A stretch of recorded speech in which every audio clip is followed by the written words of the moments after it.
Són imatges de les platges de l'Escala d'aquest dimarts, amb pocs turistes si ho comparem amb d'altres estius, sense cap mena d'aglomeració. I és que el que es pot veure amb un cop d'ull també s'ha constatat amb les xifres. Segons dades estadístiques de l'Oficina de Turisme de la plaça de les Escoles, que s'agafa sempre com a referència, a aquest principi d'estiu hi ha un 10% menys de turistes que durant el mateix període que l'any passat, si es té en compte el nombre de consultes que han arribat a l'oficina. El que les previsions anunciaven s'està complint.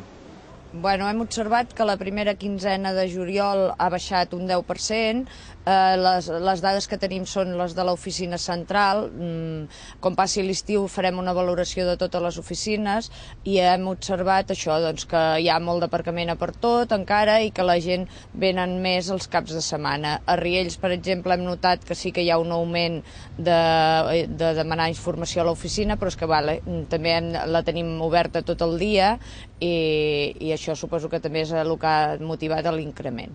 Les informacions recollides indiquen també que el tipus de turisme que ens visita està canviant i que ja no busca directament el sol i platja. Aquest fet es nota en les consultes.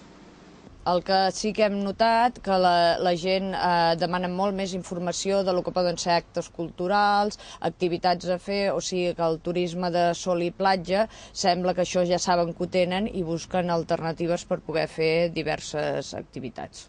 Per això nosaltres des d'aquí de l'oficina hem ofert el que és el bicing amb les seves 3 rutes i les diverses rutes culturals que es fan des del Museu de l'Anxova i de la Sal.